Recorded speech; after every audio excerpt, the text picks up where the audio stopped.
Assalamualaikum warahmatullahi wabarakatuh. Kembali lagi bersama channelnya DMT Dunia Militer Terkini.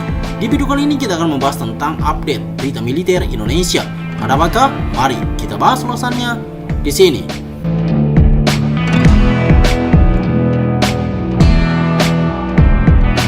Embargo militer Amerika Serikat dicabut, Indonesia langsung kaji ulang pembelian alutsista dari Rusia. Amerika Serikat pernah menjatuhi embargo militer ke Indonesia. Embargo militer Amerika Serikat membuat kesiapan tempur alutsista Indonesia rendah. Wajar saja karena embargo militer Amerika Serikat yang diikuti Uni Eropa kemudian melarang segala transaksi senjata dengan Indonesia. Bukan cuma transaksi senjata, embargo militer juga melarang kerjasama pertahanan lebih jauh antara Amerika Serikat dan Indonesia. Penyebab embargo militer yang dijatuhkan tahun 1995 sampai dengan 2005 ialah tuduhan Kongres Amerika Serikat kepada Indonesia atas pelanggaran HAM di Timur Timur dalam peristiwa Santa Cruz. Usai itu, Kongres Amerika Serikat menjatuhkan embargo militer ke Indonesia. Justru yang menyesalkan adanya embargo militer Amerika Serikat ke Indonesia ialah USAF. USAF menyayangkan Kongres Amerika Serikat terburu-buru menjatuhkan sanksi ke Indonesia. Menurut USAF, memang saat itu Indonesia bersalah di Santa Cruz, namun Kongres Amerika Serikat tak melihat ke depan, yakni adanya potensi eskalasi di Indo-Pasifik atas kebangkitan Cina. Benar saja, saat ini Amerika Serikatlah yang membutuhkan Indonesia memperkuat secepat mungkin Angkatan Bersenjata Republik dengan F-15 Eagle II. Bagi Amerika Serikat, embargo militer yang dijatuhkannya ialah masa lalu. Kini ia ingin menjalin kerjasama masa depan yang cerah bersama Indonesia. Embargo sudah berlalu, dan sekarang kita berbicara tentang masa depan, kerjasama yang lebih kuat antara kedua negara.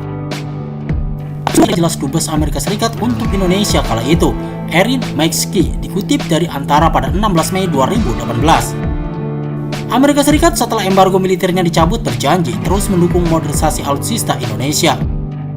Berbagai alutsista buatannya ditawarkan ke Indonesia, semisal akuisisi helikopter AH-64E Guardian. Kerjasama militer merupakan salah satu pilar pelaksana kemitraan strategis antara Indonesia dan Amerika Serikat, serta kerjasama di bidang lain yang telah dijalin kedua negara, kata McKay. Ketika embargo masih membelenggu Indonesia, pemerintah mencari suplai senjata dari Rusia. Su-27, Su-30, BMP-3F, Mi-17, dan Mi-35 ada karena embargo militer Amerika Serikat.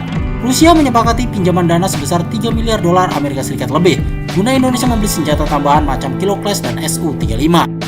Ada juga kesepakatan 100 unit lebih tank amfibi BT-3F yang sejatinya digunakan mengganti BTR-50 Korps Marinir. Indonesia terpaksa membeli dari Rusia lantaran tak ada celah lain baginya bergerak akibat embargo. Kasakusuk Indonesia di Rusia sebetulnya memantik perhatian pemerintah Amerika Serikat. Apa yang dibeli dan direncanakan Indonesia bersama Rusia, Amerika Serikat tahu. Setelah itu, Presiden Amerika Serikat kala itu, George Washington Bush, langsung meminta Kongres untuk mencabut embargo militer dari Indonesia. Bisa bahaya jikalau Indonesia terus-terusan lengket dengan Rusia. Hasilnya Amerika Serikat kehilangan sekutu penting di Asia Tenggara.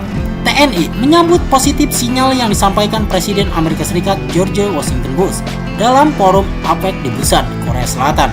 Jelas Puspen TNI dalam artikelnya berjudul TNI Tunggu Sikap Amerika Serikat soal embargo senjata pada 22 November 2005. Intinya, jika embargo dicabut, Indonesia akan mengkaji ulang pembelian alutsista yang sempat direncanakan dari Rusia. Menteri Pertahanan Menhan Juwono Sudarsono pada kesempatan terpisah mengatakan juga menyambut positif keputusan pemerintah Amerika Serikat untuk mencabut embargo terhadap Indonesia. Ia mengatakan, jika embargo dicabut, Dephan akan segera mengkaji ulang anggaran pembelian alat utama sistem senjata dalam rancangan anggaran pertahanan 2006 jelasnya. Rencana anggaran pertahanan 2006 berisi salah satunya pembelian senjata dari Rusia. Dan betul saja, seketika embargo militer Amerika Serikat dicabut, Indonesia langsung mengkaji ulang pembelian alutsista dari Rusia dengan hadirnya AH-64E Guardian, 24 F-16 serta alutsista lain buatan Uni Eropa macam Leopard 2 RI hingga NASAMS. Kita beralih ke berita lainnya. Kantor berita Rusia laporkan Amerika Serikat cabut embargo militer saat Indonesia umumkan pembelian kapal selam Kiloclass. Menjadi negara dengan perairan yang lebih luas dari daratan membuat Indonesia membutuhkan kapal selam sekelas Kiloclass. Kiloclass yang dijuluki Black Hole oleh Amerika Serikat dan kawan-kawan merupakan kapal selam rancangan Biro Desain Rubin Rusia. Adanya Kilo Class setidaknya membuat lawan khawatir karena ia dapat menyelam secara senyap.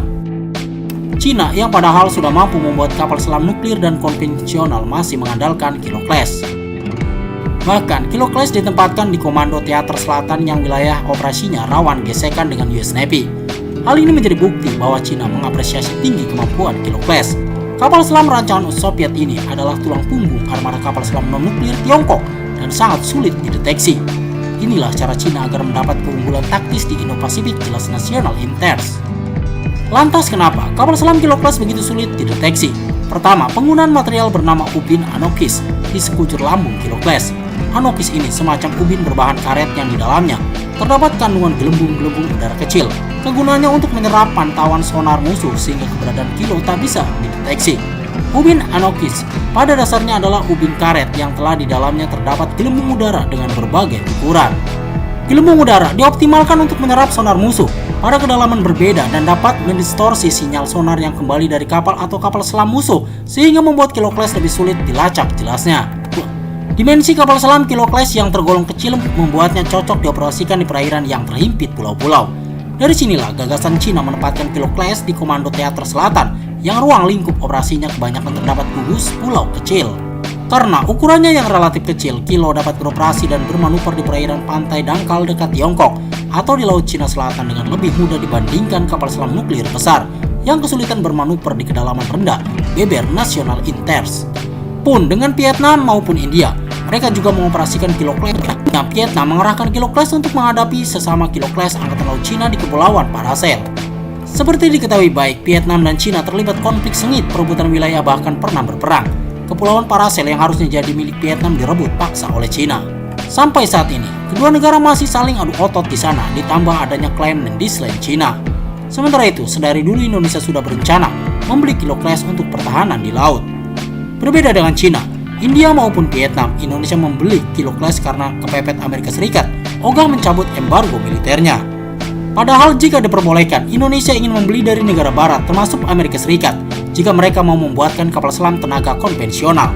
Namun ketika Indonesia mengumumkan hendak membeli Kilo Class, Amerika Serikat buru-buru mencabut embargo militernya. Kepala Departemen Pertahanan menekankan bahwa kesepakatan yang akan datang akan memungkinkan negara tidak lagi bergantung pada Amerika Serikat. Embargo pasokan peralatan militer ke Indonesia yang telah berlaku selama beberapa tahun dicabut oleh Amerika Serikat. Pada tahun 2005, jelas kantor berita Rusia RIA Novosti pada 17 November 2006. Tapi Indonesia gagal mengamankan Kilo Class dan beralih haluan ke Nagapasa Class buatan Korea Selatan.